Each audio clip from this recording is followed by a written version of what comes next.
कैसे बने सनातनी यादव लोग यहूदी।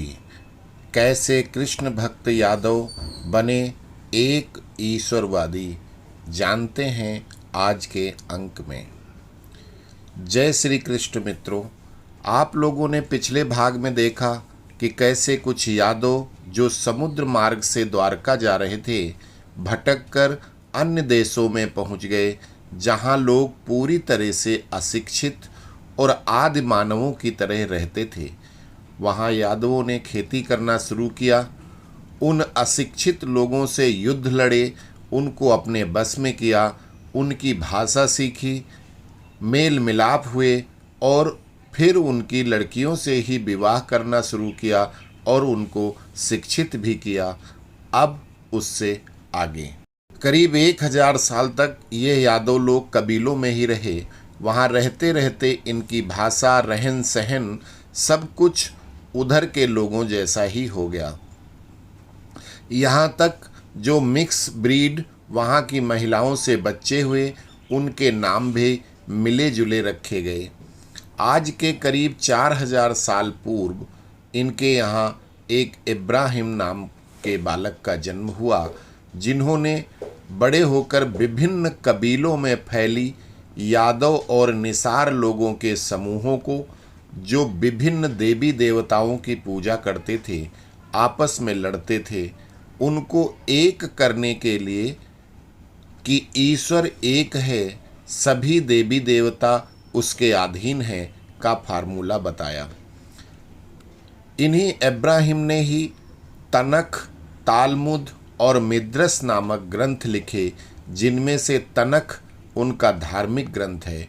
जिन लोगों ने इब्राहिम को फॉलो किया उनको इब्राहिमी भी कहा गया।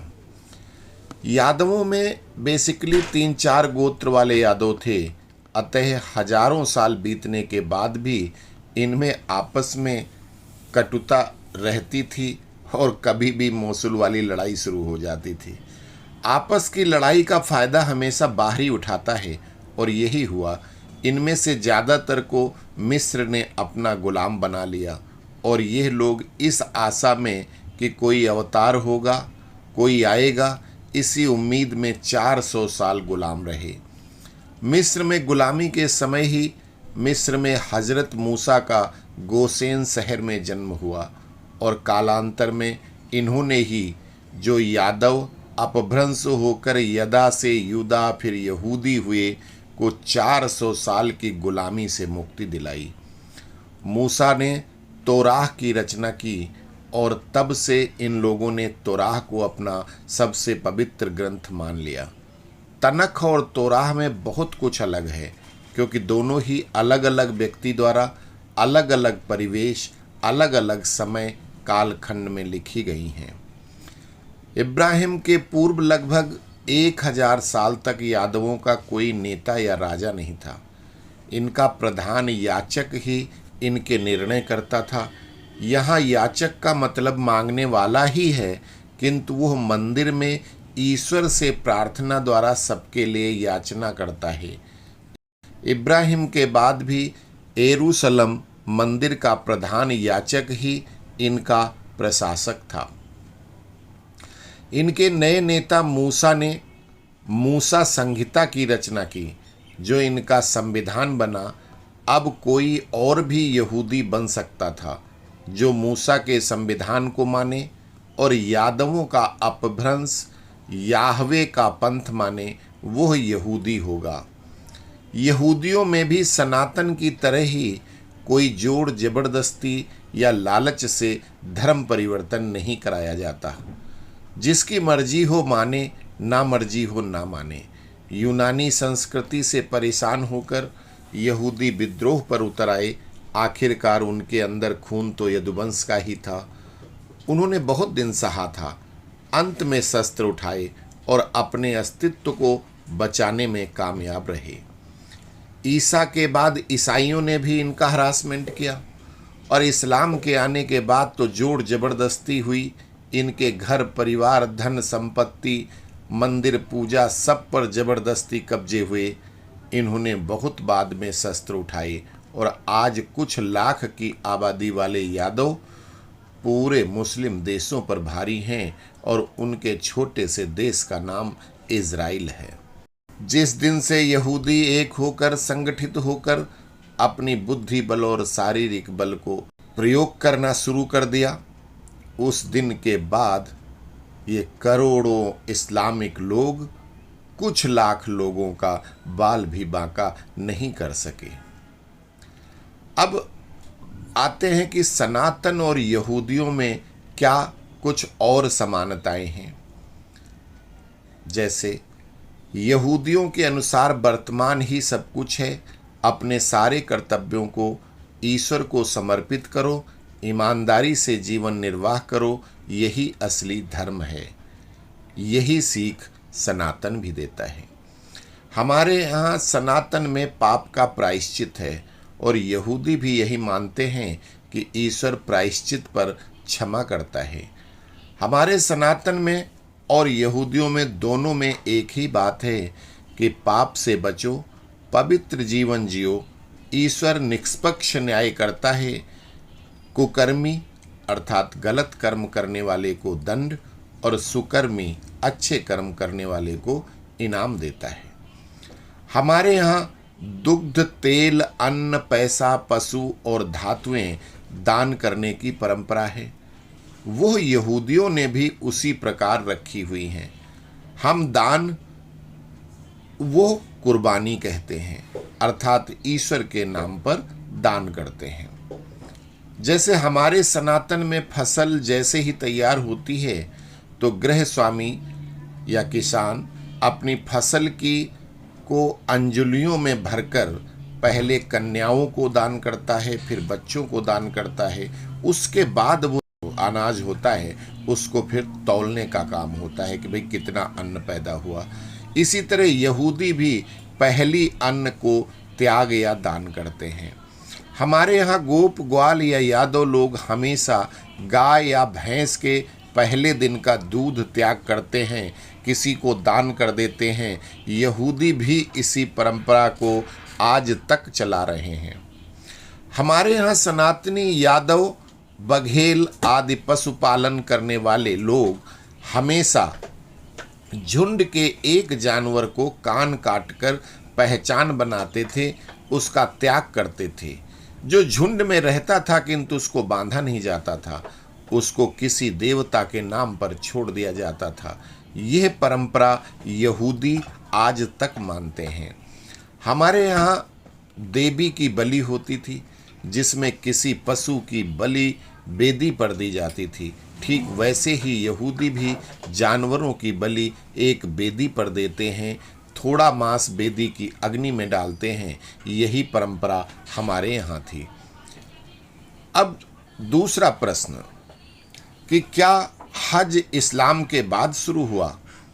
अरब के लोग इस्लाम के बहुत पहले से हज की समाप्ति पर देवी की मूर्ति के आगे जानवर की बलि देते थे।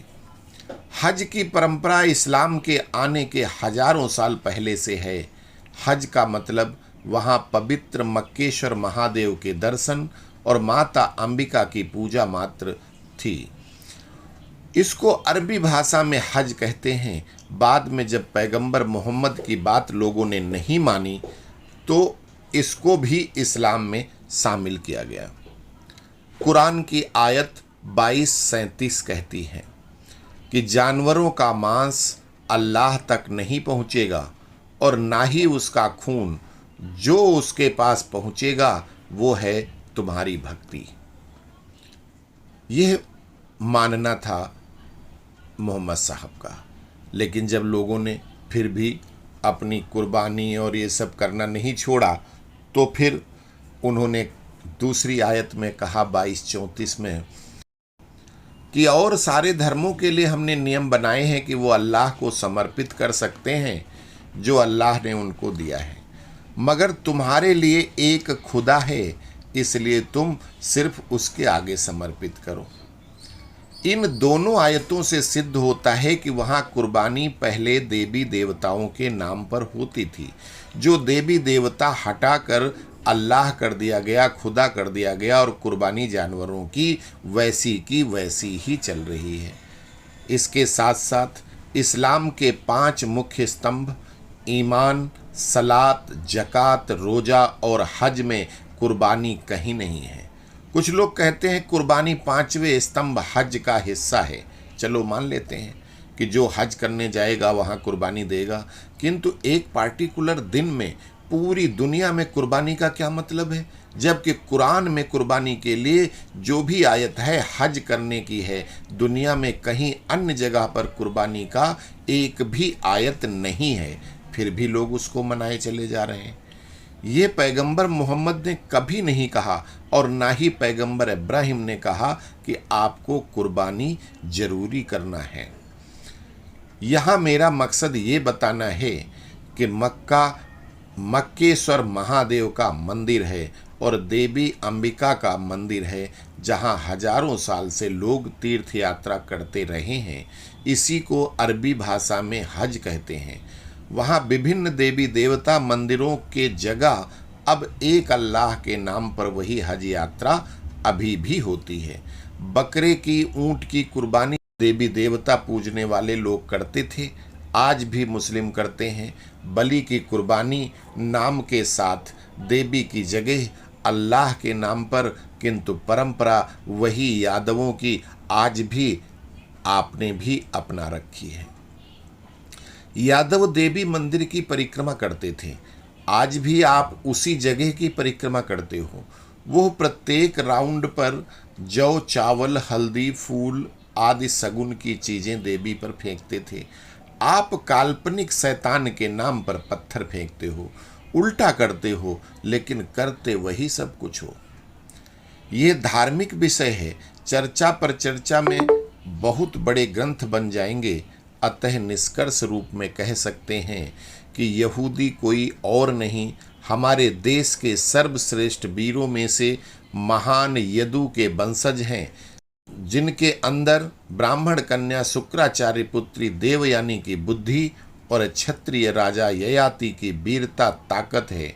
बुद्धि और बल दोनों में संपूर्ण भगवान श्री कृष्ण के वंशज हैं ये लोग।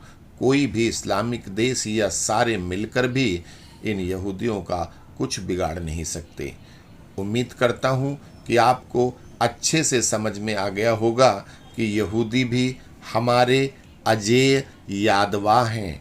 अस्तु। जय श्री कृष्ण।